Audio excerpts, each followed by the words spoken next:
Hello and welcome. I'm Maria Ressa, and this is your 6 p.m. wrap. In a show of force, members of the Iglesia ni Cristo converge around the EDSA Shrine Friday afternoon. Reports say the group plans to hold an evening vigil there. The Iglesia vigil comes a day after members camp in front of the Justice Department in Manila. INC members are protesting what they called the alleged bias of Justice Secretary Leila de Lima against INC after expelled Minister Isaiah Samson filed an illegal detention case against senior INC members. Two leading personalities in the upcoming elections, Vice President Jejomar Binay and Senator Grace Poe, say INC members have the right to exercise free speech and assembly, but Binay says the government should focus on other problems like transportation. Poe believes de Lima should explain the case to the public. INC members vote as a bloc, making up 1.37 million or 2.6% of the voting population.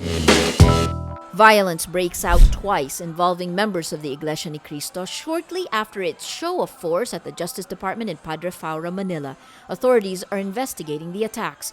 The house of an Iglesia family was strafed in Negros Occidental Thursday night, killing an elderly woman and injuring 3 relatives. In Quezon City, gunmen opened fire at the coffee shop of ABS-CBN TV and radio anchor Anthony Taberna Friday. No one was hurt. Taberna is a member of the Iglesia and a relative of Isaiah Samson. Senate President Frank Drilon says Grace Poe is, in his words, all set to run for president.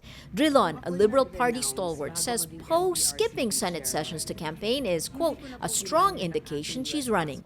Drilon's party mate, administration standard bearer Mar Rojas, is still trying to convince Poe to be his running mate. Poe leads the Presidential Preferences Survey but hasn't revealed her plans for 2016. Supreme Court Chief Justice Maria Lourdes Sereno vows hearings for the Maguindanao massacre will be over by the end of the year. Sereno adds lawyers will present evidence before the end of 2015, after which the judge has 90 days to issue a verdict.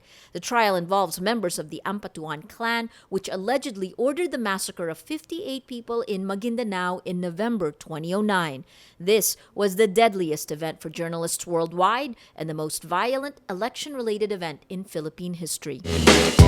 Bert Lina calls on Congress to, in his words, update and modernize the country's tariff laws. Lina says this will improve services, in particular for the overseas Filipino workers. He adds the current BOC system is still based on an executive order passed in 1987.